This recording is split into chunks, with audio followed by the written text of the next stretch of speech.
The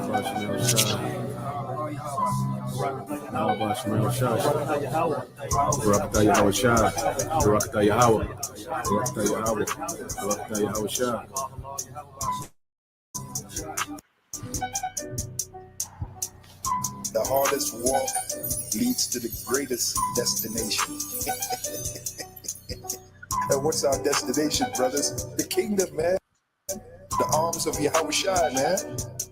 The scriptures tell us in the Apocrypha, there's a day coming where Yahushua will place crowns upon the heads of the brothers that maintained their faith in him, that believed in him. He shall place crowns upon their heads. Ezra saw that, man. Our great forefather Ezra saw that in the vision. We want to be part of that group, man. We want to be one of those individuals receiving that crown from Yahushua. You know how great that is? I couldn't begin to possibly explain that in words. Words can't even explain the joy of that. Okay? And when the chief shepherd shall appear, ye shall receive a crown of glory that fadeth not away. And what is our destiny? To be in this truth. To be in this truth and to make it to the end. As it is written, to finish the work. Like Yahushua said, I have finished the work. You know?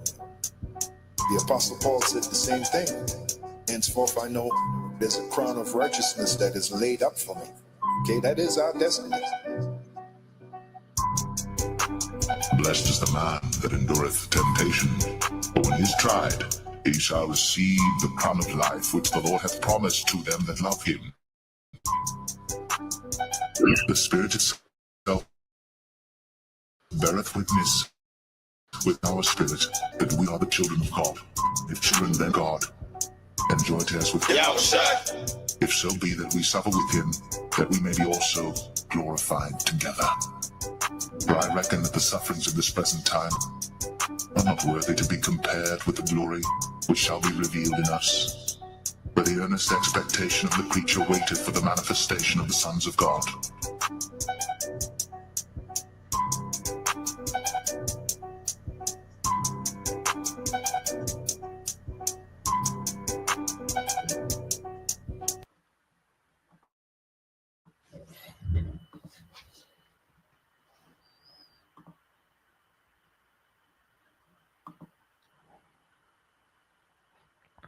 All right, Shalom.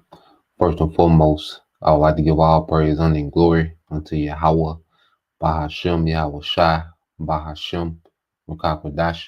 Double honors unto the apostles and the elders of GMS who rule well, teach well, being great examples towards younger brothers, and peace and blessings and salutations to the whole elect out there pushing his word and truth and in sincerity across the four winds.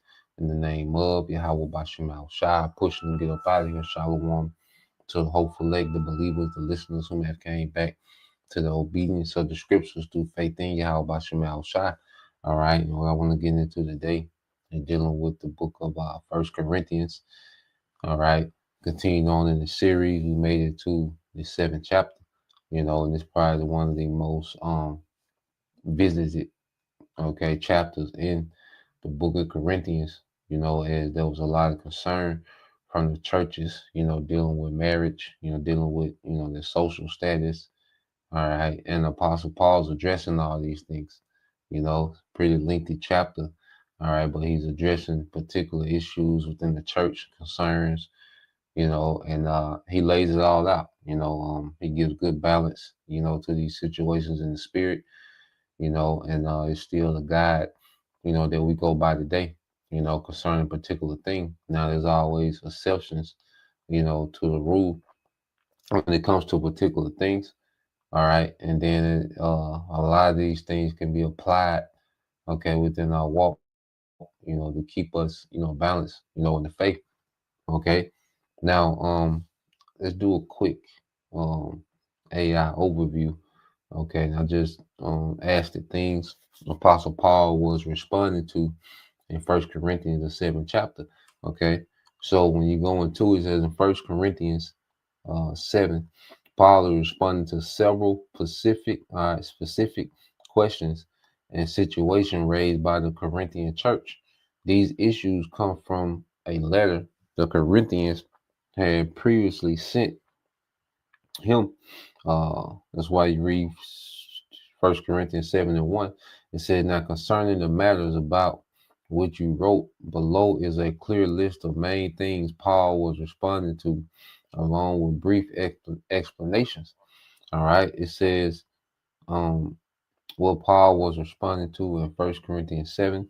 It says the slogan or belief in Corinth, it is good for a man not to touch a woman.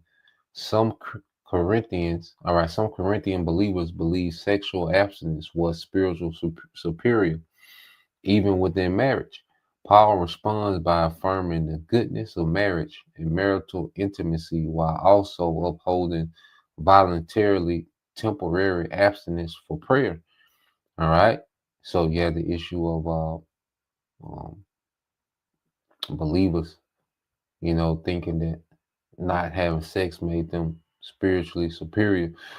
Okay, even within marriage, so Paul had to bring, balance to the situation, dealing with that, and these things we're going to expound on once we get into the chapter with just an overview, setting the tone for this chapter. It says, confusion about sexual relations inside marriage. Married couples were abstaining from sex for a religious reason. Paul corrects this, teaching that spouses owe each other mutual conjugal rights. Abstinence should be temporary and mutual.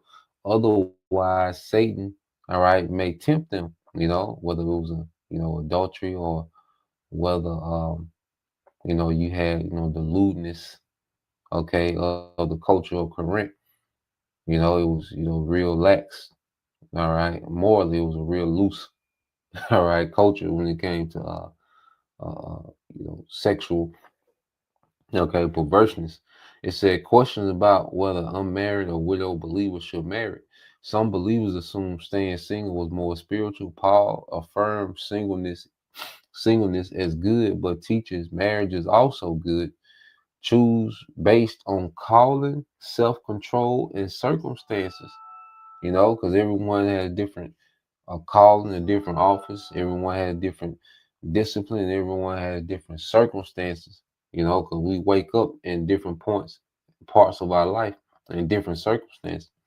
The way that this brother came in, the circumstances he had, when he came into the church, all right, and different from the circumstances, and all right, another brother is being called in. Okay, and then brothers have different calling, different offices. Okay, so, the Lord requires different things, and each brother, has different, levels of self-control.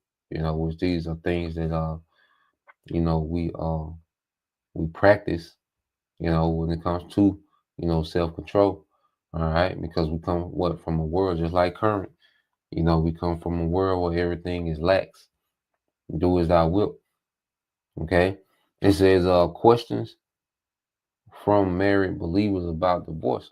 It said Corinthian Christians asked whether marriage remained binding if both were believers, a spouse was difficult, they desire a more spiritual life. Paul responds, believers should not divorce one another. If separation occurred, reconciliation is preferred. Okay? It says, question about marriage between a believer and an unbeliever. A major issue some converted believers thought they must divorce, all right, unbelieving spouses. Paul responds, which you have camps, that tell women that or tell men that, which is completely off. Okay, and I said we're going to expound, all right, on that as well. It says stay in the marriage if the unbeliever is willing. The marriage is sanctified, but if the believer or an unbeliever leave, the marriage is not bound. 6 is a conclusion about whether conversion requires changes to one's social or physical status. It says some believers believe conversion required change in life circumstances. Paul clarifies, all right, believers should remain in the calling, all right, in which they were called. circumcised or uncircumcised, slave or free, married or married, unmarried, you're married or unmarried. It said faith does not require radical rearrangements of social identity. Okay, question about virgins, unmarried daughters. All right, it says parents, okay, and engaged couples sought guidance regarding, all right, marriage in the time of social pressures and possibly famine or crisis. Okay, Paul answers no command from the Lord, but his judgment favors flexibility. Singleness can be wise because of the present distress. Okay, so he's speculating it could have been, famine, crisis. Then you had the persecution of the church, which it looked different than what we see today. It said, but marriage is fully honorable. Okay, question about remarriage, especially widows. Widows wondered whether marriage was appropriate. Paul responds, they are free to marry in the Lord. Okay, so you were married, a man, all right, in the Lord, because you came in with no husband, So if you will come in to the church with no husband, well, if you do get married, you should get married in the Lord, because dealing with the unbelieving situation, the unbelieving husband or the unbelieving wife, well, that was a situation you was in before you came into the truth or you came into the church, so you will let that remain if they was willing to dwell, if it was a situation that didn't hinder your walk, okay, or was a situation where she was pleased, to dwell, okay, or he or she was pleased to dwell, okay, was you gonna always, have problems in the flesh dealing with, you know, marriage, even if both are believers, you still, got to deal with the whole concept of marriage in this society, which uh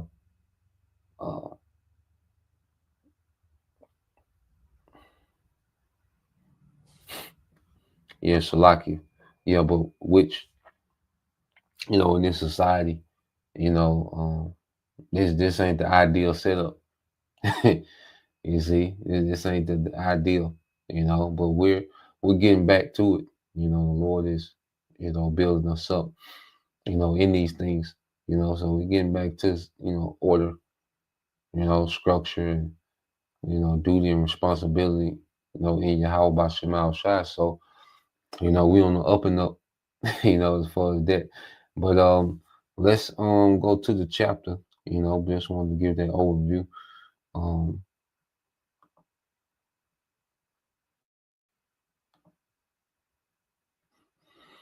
so let's go here, First Corinthians 7. I'm gonna read in AMP.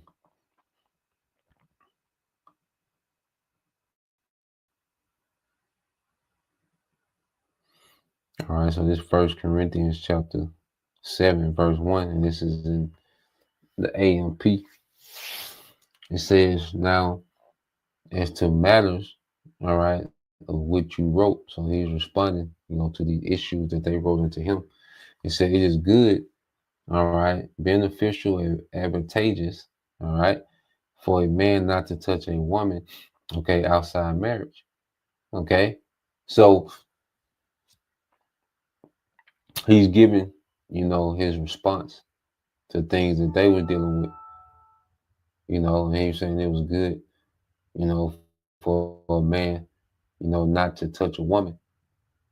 Okay. If it's set up for men, to be in that situation. Okay. And dealing with what was going on in Corinth, okay, the culture, it was good that a man, just dealt with his wife or wives or whatever his situation was, okay, and not, all right, just be out there loose because, sex was so convenient, okay, in Corinth, just like here in America, so he was giving him, they was giving them advice, okay.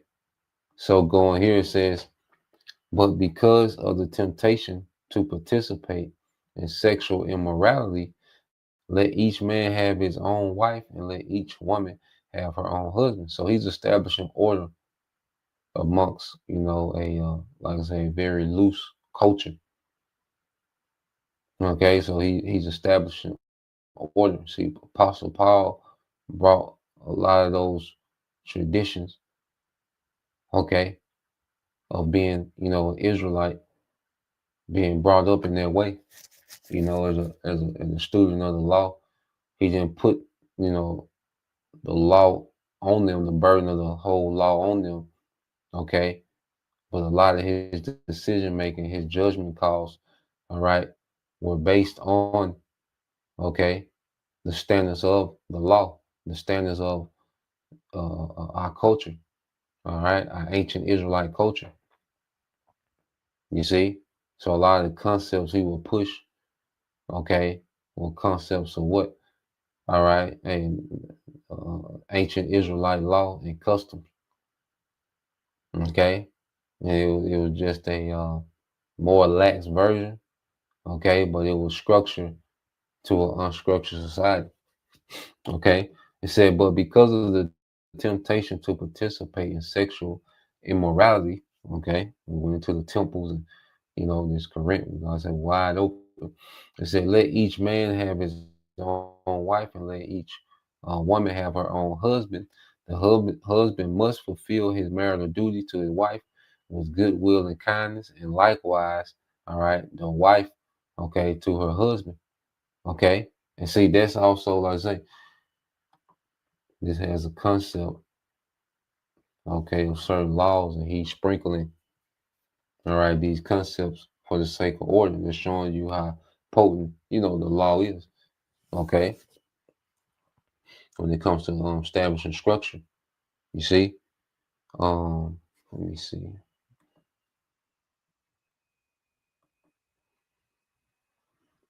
I believe it's Exodus 20. Let's see.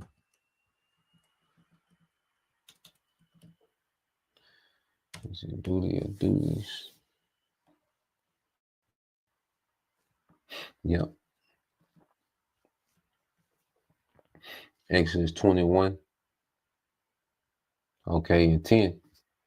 Okay, it says, Exodus 21:10 says, if he take him another wife, all right, her food, her raiment, and her duty of marriage shall he not diminish. Okay, so if you were a man, and you took on another wife, you can deplenish, okay, your duties to your first wife. Okay, so Apostle Paul, he's taking this concept and let them know that the man has a duty unto the wife, and the wife has a duty unto the man. In the marriage. You see, so he's giving them, he's sprinkling in the concept of certain laws, okay, to add structure, all right, to the church in Corinth. You see that? So going here back to 1 Corinthians 7.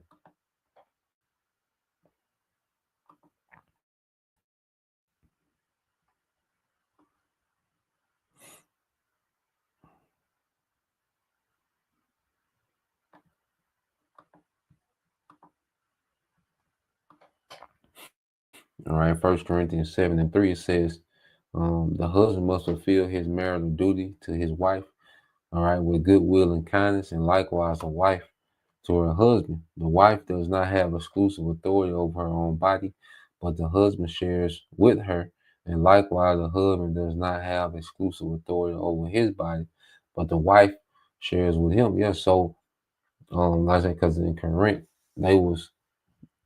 you had married couples, abstaining from sex altogether, because they was thinking that it made them spiritual superior. Okay, so the Apostle Paul is bringing balance, okay, to the situation, okay, and let them know as you read on. He said, do not deprive each other of marital rights, except perhaps by mutual consent for a time, so that you may devote yourselves unhindered to prayer, but come together again so that Satan will not tempt you to sin because of your lack of self-control. Okay, so he's telling them, look, you can have, moments, okay, where you might go on the cleanse, and you just want to detox and separate tap in for a moment. Okay, you can do that, but eventually y'all gotta come back together. You know, and the husband can't just withhold, okay, his marital rights, his marital duties as he please. You know, because their marriage has to be continually, because that um,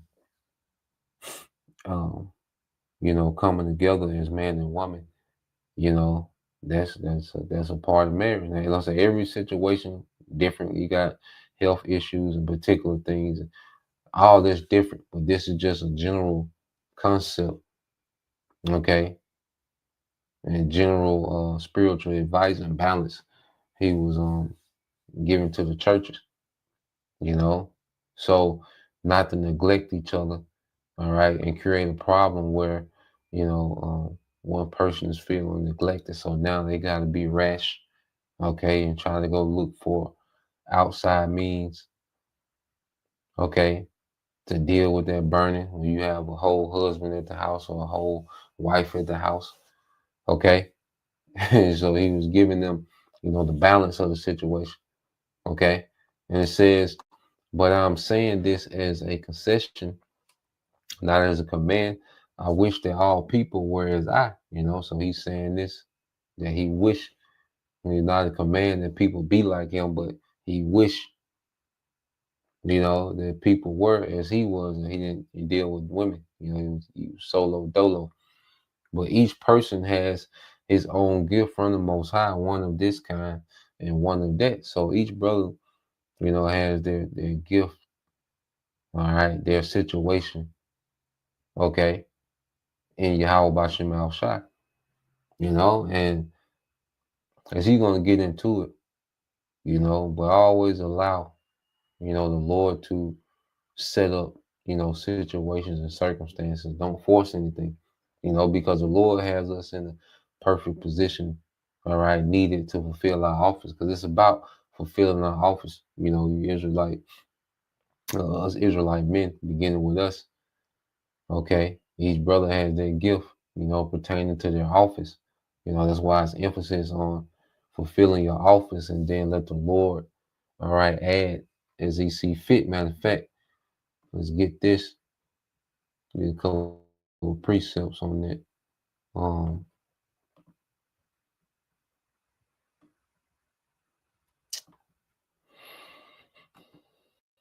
Matthew 6.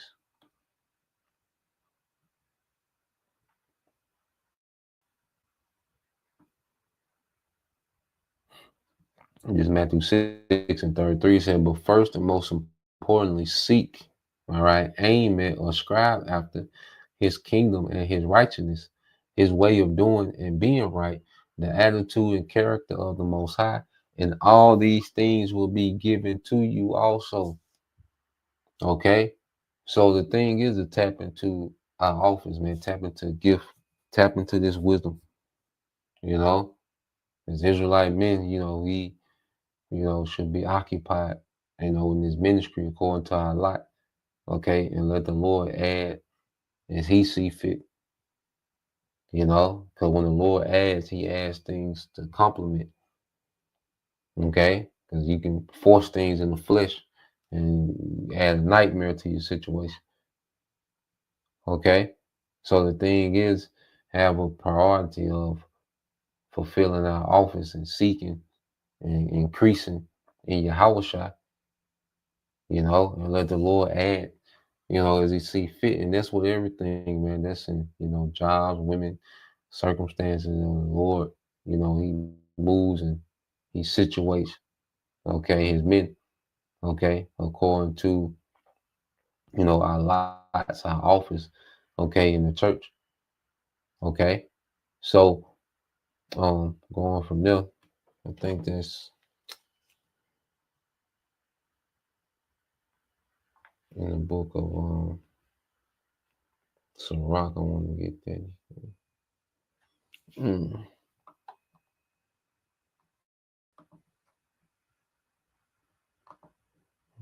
Mm.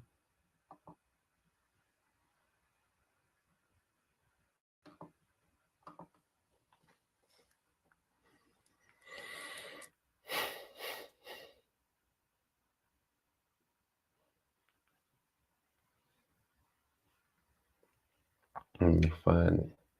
I used to get it all the time. Let me see.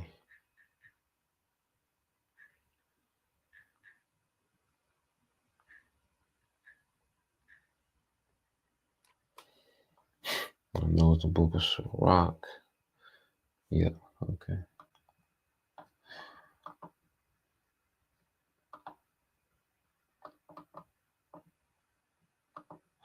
Let's go here to the book of Sirach, chapter 30, 39.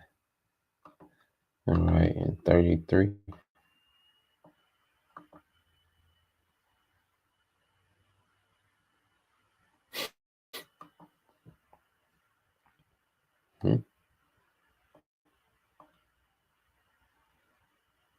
Come on, nigga.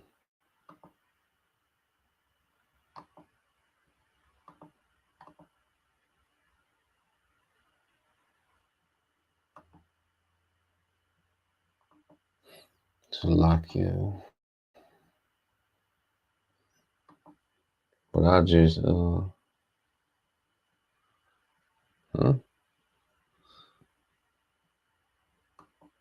I'll just read this out. Let me go back to.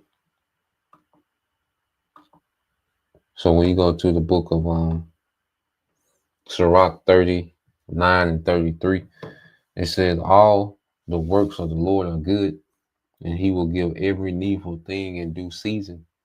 You know, every needful thing in due season. So the Lord, you know, he gives us, all right, our perfect gift in this thing. You know, he gives us a situation, all right, for our balance. Okay. Well, there's a woman, no woman, 2 women, 4 women, no women, whatever. You know, it's the Lord that gives that balance needed, all right, to fulfill our office, man. Okay. It said 1 Corinthians 7 and 8, it said, but I say to the unmarried and to the widows that as a practical matter, it is good if they remain single and entirely devoted to the Lord as I am. But if they do not have sufficient self-control, they should marry, for it is better to marry than to burn with passion. You know, and see, you're going back into, okay, it'd be best for you to marry than to burn, you know, to be in that culture, you know, on fire and so much opportunity to just destroy yourself. Okay, with lust, you know, it would be best if you dig him, if you can't stay unmarried, you know, as a widow. Okay, you know, you're a woman, all right, especially, you know, you're older and you, okay, uh, have that discipline, okay, to be unmarried, okay. But if you do, all right, if you don't have that self-control and, you know, you find yourself destroying yourself, you can't, you know, you can't focus, because you can be to a point to where you can't focus. Okay, you know, first pray to the Lord, you know, put you in a good situation, okay, and go from there. You see? So, and then this is not, you know, because you can take this, you know, a brother or sister can take this and you just hit yourself to the first thing, okay, on the earth to say, yeah, all right, and put yourself in a terrible situation, because it's still a thing of patience. You know, still a thing of patience and the Lord's timing and all these things. Okay. So you don't want to use this, man, I'm burning, you know, to be impulsive and random and try to fast track situation. Okay. Still discipline required. It said, but if they do not have sufficient self-control, they should marry, for it is better to marry than to burn with passion. But to the married believers, I give instructions, not I, but the Lord, that the wife is not separate from, all right, her husband. But if she does leave him, let her remain single or else be reconciled to her husband, and that the husband should not, all right, leave his wife. You know, so this is believers, you know, and he's saying, you know, believers shouldn't be divorcing, you know, man and woman that believe, you know, and if they do, All right. Well, there should be a reconciliation. She should stay single. Okay. And be reconciled to her husband. Okay. That will be her options. To stay single or be reconciled to her husband. If you had two believers, because remember, these are all people amongst the same church. And see, the Christian church does that, where you have, this man leave. She'll come to the church married. Okay. But there's another man in the church. Okay. And she gets a divorce. Okay. From her first husband. Then she's married to another man that's in the church. And that will cause, confusion, dysfunction. Okay. So Paul was saying, look, if you got believers that's married and there is a separation, let her, remain single or be reconciled.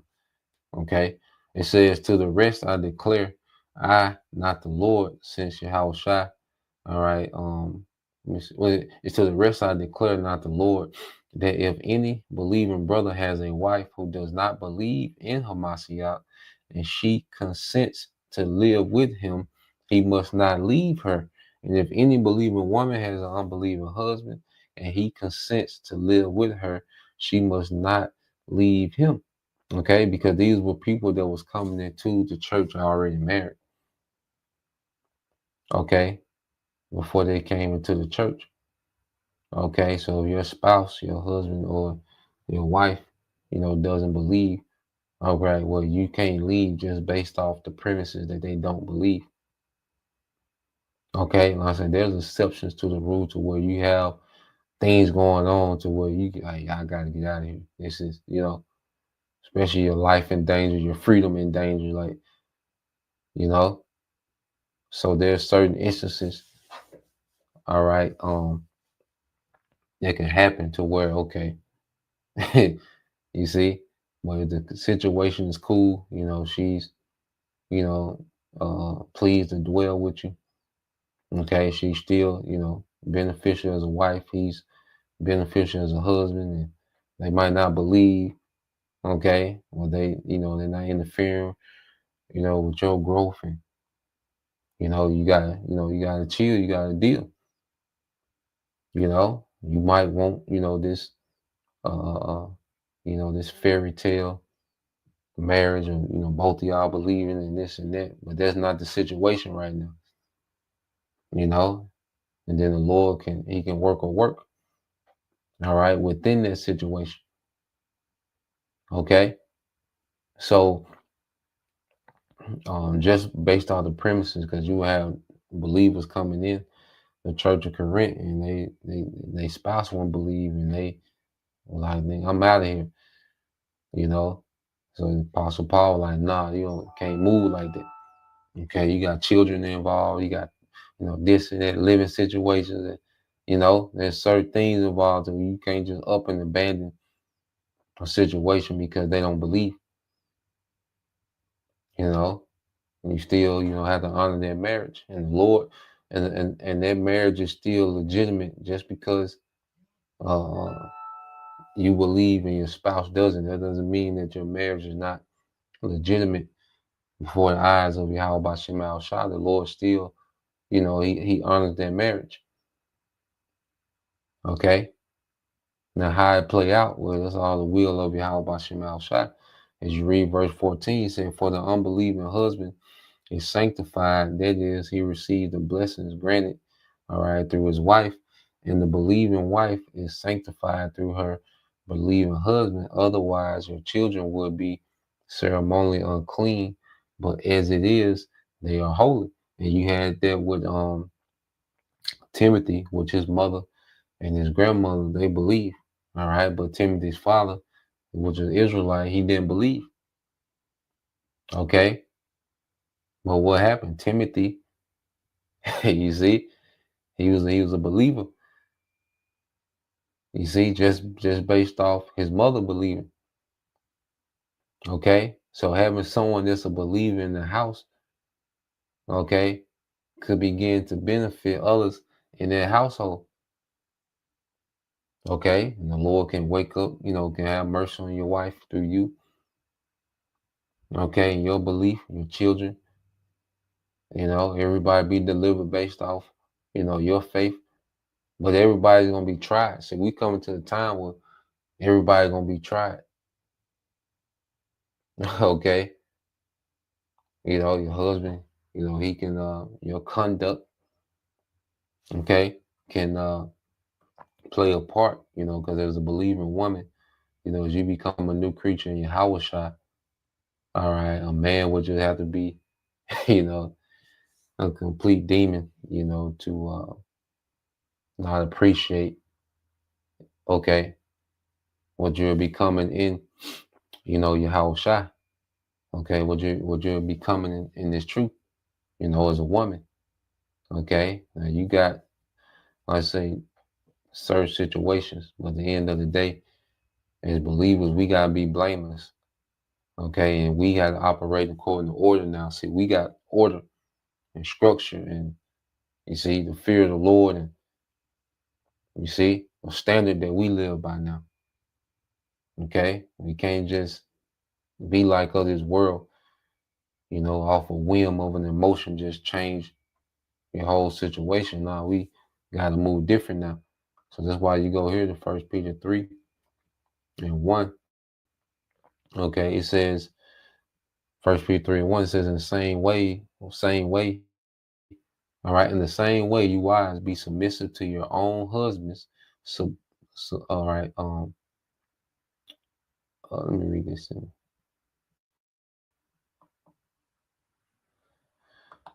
Let's say sometimes they try to water it down. So let's go here. First Peter 3:1 saying, likewise, you wives be in subjection to your own husbands, that if any obey not the word, they also may without the word be won by the conversation of the wise. And that conversation goes conduct. So you begin to behave yourself according to the conduct that's expected of an Israelite woman, of an Israelite wife. Okay, the conduct alone, can persuade the husband. Now, is that going to be the case in every situation? Okay, nah, but it's going to be situations where the Lord work, through your conduct. All right, it says, while they behold your chaste conversation coupled with fear, whose adorning, let it not be the outward adorning of plaiting the hair and the wearing of gold and the putting on apparel, which a lot of these things will associate with idolatry. Okay, because remember, Peter is writing to the Israelite foreigners, so he's understanding the customs that they're coming from. Okay, so not saying that you can't, do your hair or wear nice clothing. Okay, it's an emphasis on the inward man. Okay, who you are inwardly. You see, your value, your worth, all right, shouldn't begin and stop. Okay, with an outfit. Okay, but who you are, who you're becoming. Okay, in righteousness, man. It said, but let it be the hidden man of the heart, the mind. Okay, so it's a mindset change. Okay, your understanding, your role. Okay, so you're seeing value in, okay, your husband. It says, in that which is not corruptible, even the ornament of a meek and quiet spirit, which is in the sight of the Most High, a great price. Okay, so this is pleasing to the Lord, a woman being pleasing to her husband. Okay, and if the man ain't right, that's unbelieving. The Lord, you gotta trust that the Lord gonna intervene in due season. Okay, the Lord intervenes in due season. And we all been through, situations and you're like, God damn, we had to deal. You see, and when you go through, certain situations, it's purging things out of us. Because we can easily pout and play the victim. All right. Well, we always have to look inward, and grow in these situations. You see? This is 1 Corinthians 7:15 said, but if the unbelieving partner leaves, let him leave. In such case, the remaining brother or sister is not spiritually or morally bound, but the Most High has called us to peace. Yeah, so if they're determined to leave, you know, as an unbeliever, then you're free. You're not bound to that anymore. You know, and they kick rocks, you know, based on what we believe. Okay, well, you're not bound to that. You see? So unbelievers, they depart if they, you know, when it's too much, I can't do this, you know, then you're not bound.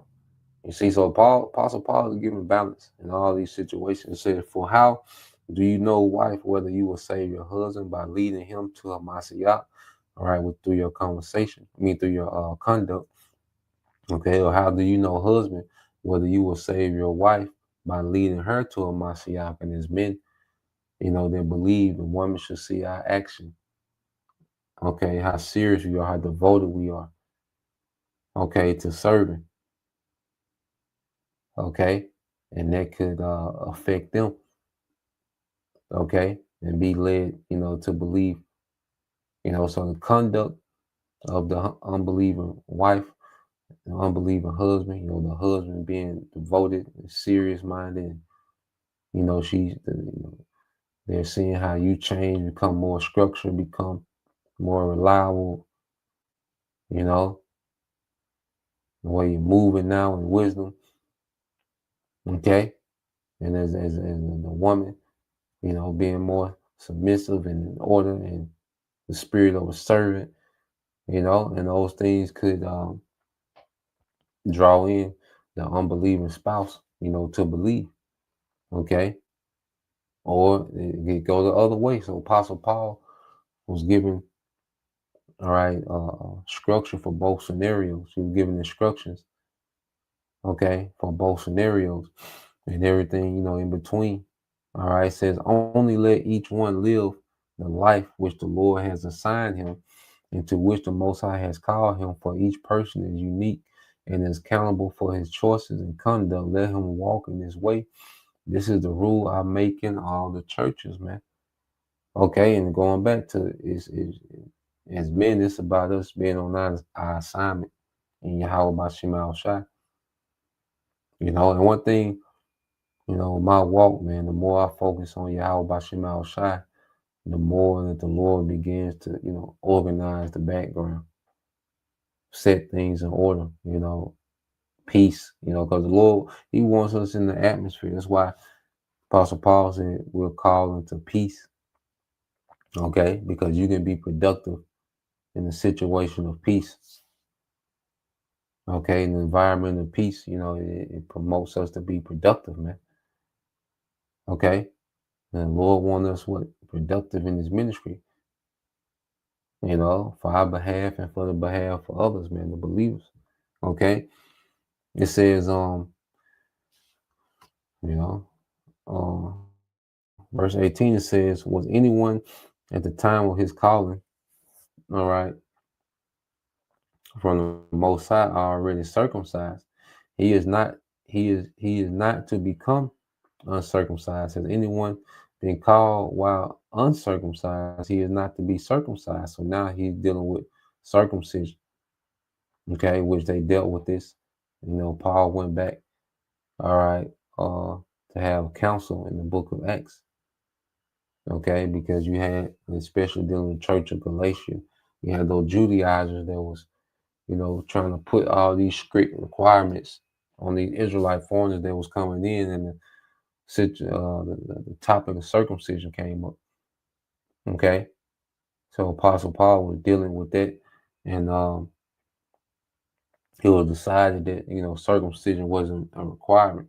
Now you had certain particular men, you know, Timothy, you know, he was a teacher, he was a leader of the church. So, you know, Apostle Paul, you know, ordered him, you know, to be circumcised because of his office. Going back to Timothy had a different circumstance than everyone, you know, so he wanted him to be circumcised, you know. He says, circumcision is nothing and uncircumcision is nothing, But what matters is keeping the commandments of the Most High, because ultimately it's a spiritual thing. If you can, if you can get it, cool, but it's not, a thing that's required. Certain brothers out the wild of being in the truth, they go ahead and get it. Okay.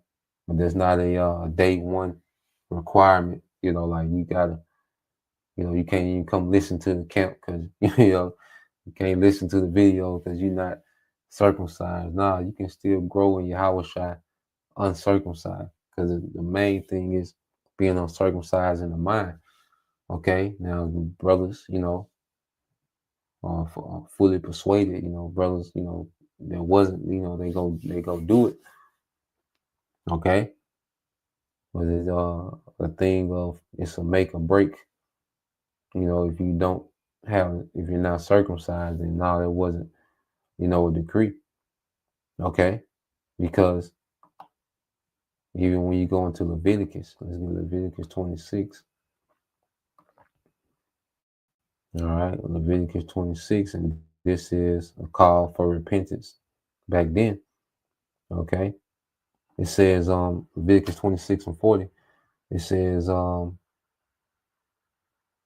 if they confess their wickedness, all right, and the wickedness of their forefathers and their unfaithfulness, which they have committed against me, and also in their acting with hostility towards me, which is sin, rebellion. Okay. I also was acting with hostility toward them and brought them into the land of their enemies, that if their uncircumcised hearts are humble and they accept the punishment of for their wickedness, then I will remember my covenant with Jacob, and also my covenant with Isaac, and my covenant with Abraham, and remember the land. Okay. So it was what our uncircumcised hearts are humble. Okay. Which is our mind. As our mind was distorted with filth. Because uncircumcision, was also linked to what the heathen. The heathen was known as uncircumcised. The heathen was known as uncivilized, not having any order, okay, or wisdom of Yahweh B'Shem Al Shai. Okay. So that's how we was cultivated. You see? But then we came into the truth. This word began to cut away at that filth, like the cutting away of the excess, skin, okay, for circumcision. Okay, this word began to cut out the excess, okay, filth and, rebellion. The word cut those things out of us, man. It's cutting those things out of us, man. Okay, so let's go back to 1 Corinthians 7.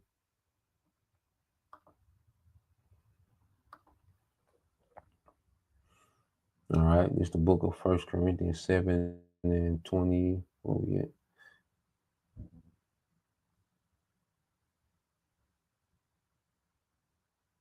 Oh, yeah, 1 Corinthians 7 and 20 says, each one should remain in the condition in which he was when he was called.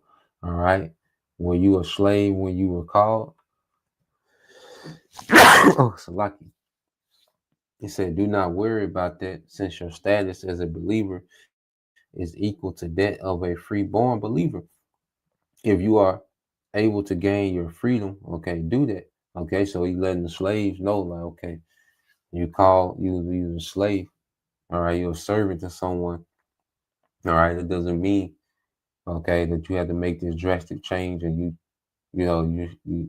stop fulfilling your duties, as another man's servant. Okay, we said what? You're equal to all believers. Your social status, all right, in society, okay, is different. But when you come amongst the church, you're equal to all the believers. Okay, no one should look down on you because you're a servant, because you came in as a servant. No, you're equal amongst the church. You still have to maintain, your status and your situation, okay, in the world, okay. But in Yahushua, all right, as you keep reading, it says, for he who was a slave when he was called in the Lord is a freeman of the Lord. Likewise, he who is free when he was called is a slave of Hamashiach. Okay, so someone, say that was a slave. Okay, well, as as a believer, okay, and following Yahushua, all right, their slave status has no bearing among them as the church. Now, of course, when they go back into the world, they have to, deal, just like having a job, man, because you might have someone that, um, you have brothers and sisters come in, okay, have their own businesses. They don't answer to nobody like that.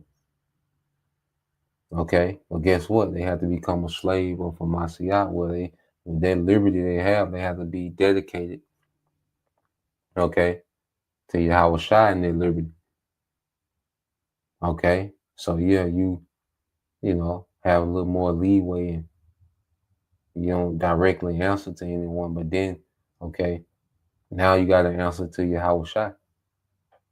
You see, now you got to move according to his program. Okay, and it says, you, all right, were brought with a price, a precious price paid by Hamashiach. Do not become slaves to men, but to Hamashiach. Brothers, let each one remain with the Most High in their condition in which he was when he was called. Now concerning, so Apostle Paul, don't do nothing drastic because you believe. All right, don't just up and leave your woman because you believe and she don't, or you leave your husband because you believe and he don't. Okay, if you you see, you married, but now you just be abstinent. Y'all not even dealing with each other no more, but y'all married. Like, don't make these don't make these drastic changes, man. Keep things how they are and grow in your house. Okay, to sum everything up. Okay, it says now concerning the virgins of marriageable age. Oh man, Lord have mercy. Damn, AMP. All right, Jake gonna dismiss the whole 53 minutes. Of edification. Will this is edifying. But Jake gonna dismiss that whole 53 minutes. All right. Now niggas done spit out the peach knee high. Okay. It says, now concerning the virgins of marriageable age, I have no command of the Lord, but I give my opinion as one who by the Lord's mercy is trustworthy. I think then that because of the impeding distress, that is the pressure, okay, of the current trouble, it is good for a man to remain as he is. Are you bound to a wife? Do not seek to be released. Are you married? Do not seek, okay, a wife. Yeah, so don't force it, man. The Lord gives every needful thing in due season. Okay, don't force it. Okay, whatever situation you in, grow in your house, shine, let the Lord make things happen, man. Okay. And I say there's situations where some women, they at the point and if it's meant for, because the Lord doing things in these times. So certain women, they're gonna reach out and come under, a man's covering. Okay. And they like you don't learn the truth, on Tuesday, and then, Thursday you're looking for, a husband. No, you gotta sit down, you gotta be cultivated, you gotta learn. When you get to that point, the Lord gonna start, he gonna make moves. Okay. And the spirit, you get to a certain point, and the spirit, moves that way. Okay. And if it's green lighted from on high, okay, the Lord will let it be. Okay. It says, but if you do marry, you have not sinned in doing so. And if a virgin marry, she is not sinned in doing so. This is, because you had men, because it was a custom to marry your daughter off. So certain men, because then they was incurring and they were like, man, because y'all not pagans anymore. So now it's like, so Apostle Paul is giving advice on this. Men that have daughters, virgins. Okay, when they was actual virgins.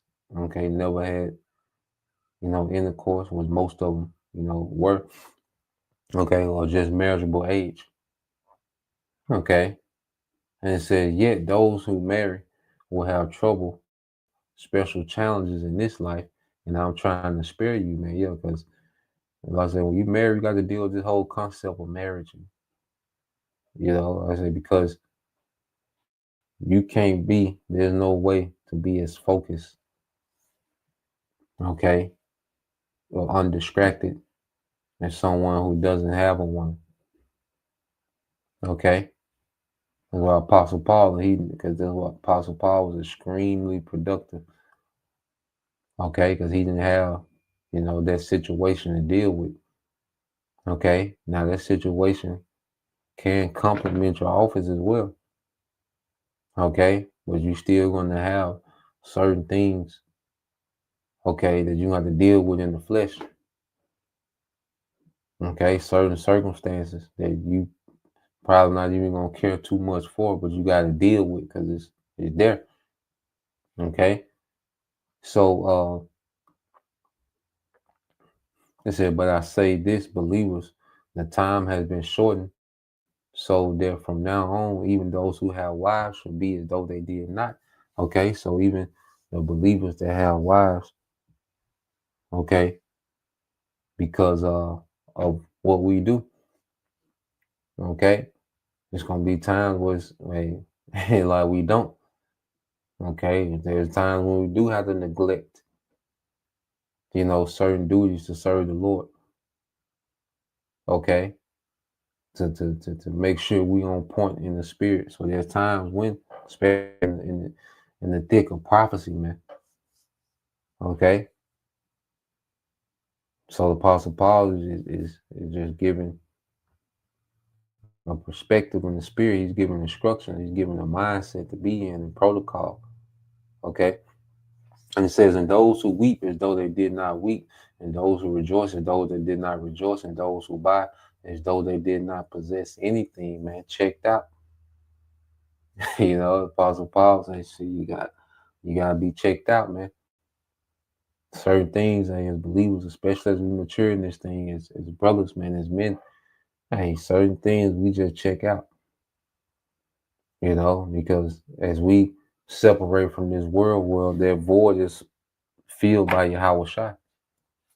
Okay, and it says, and those who use this world, all right, taking advantage of his opportunities, okay, as though they did not make full use of it, for the outward form of this world, all right, its present social and material, all right, nature is passing away. The fashion of this world passing away. So we use this world, we take advantage of certain opportunities, and all right, we're not abusing it. We're not entangled in it. We're not, okay, blinded, okay, by ambition and hope in this world. We do what we gotta do, okay, because this world is phasing out. You can tell this world is literally phasing out. Everybody got fatigue, black fatigue, rap fatigue, white fatigue, snap fatigue. It's over. Okay, everything is over, man. 1 Corinthians 7:32. But I want you to be free from concern.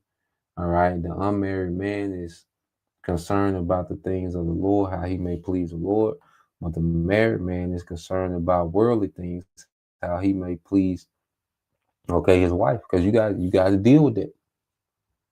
It's certain things that you got to do, certain accommodations you got to make it, certain, then you in this society, okay. So you got to deal. You just got to deal. It's just you can't get around it, man. Okay. And it says, and his interests are divided. The unmarried woman or the virgin is concerned about the matters of the Lord, how to be holy and set apart, both in body and in spirit. But a married woman is concerned about worldly things, how she may please her husband. Now I say this for your own benefit, not to restrict you, but to promote what is appropriate and secure, undistracted devotion to the Lord. But if any man thinks he is not acting properly and honorably toward his virgin daughter by not permitting her to marry, if she is past her youth, okay, has reached her childbearing years, you see, and she has passed her youth, and it must be so. Let him do as he wishes. All right, he does not sin, and let her marry. But the man who stands firmly committed in his heart, having no compulsion to yield to his daughter's request, and has authority over his own will, and has decided in his own heart to keep his own virgin daughter from being married, he, all right, will do well. So either way, okay, because it was concerns about, okay, and my daughter, she's coming of age, how do I move? So Paul was like, either way, you're not doing nothing wrong if you do. You're not doing nothing wrong if you don't. So he was letting them know it's your call. Okay, what you're compelled to do. Okay. So like it says, so then both the father who gives his virgin daughter in marriage does well, and he who does not give her in marriage, okay, will do better. A wife is bound to her husband by law as long as he lives, going back to the law. But if her husband dies, she is free to marry whomever she wishes, only provided that he, all right, too is in the Lord. So if you come in this thing and your husband, dies that you came to the truth with, okay, and it was a situation where you did, get remarried, all right, it was instructed to marry in the Lord to a believing man. Okay. And it says, but in my opinion, a widow is happier if she stays as she is. And I think, all right, that I also have the spirit of the Most High in this matter. Okay. So, Apostle Paul, he was responding to, several, questions and circumstances, all right, that the church was in, so he, went through these scenarios, he added, protocol and structure, spiritual advice, and and expounded on it. So that's the point, Lord will, you brothers. All right, and you sisters edified once again. I want to give all praise and glory unto Yahweh, Bahashem, Yahweh Shah, Bahashem, Kakadash, and double honors unto the apostles and the elders of GMS who rule well, teach well, being great examples towards younger brothers. And peace and blessings, salutation, and hopefully, Shalom.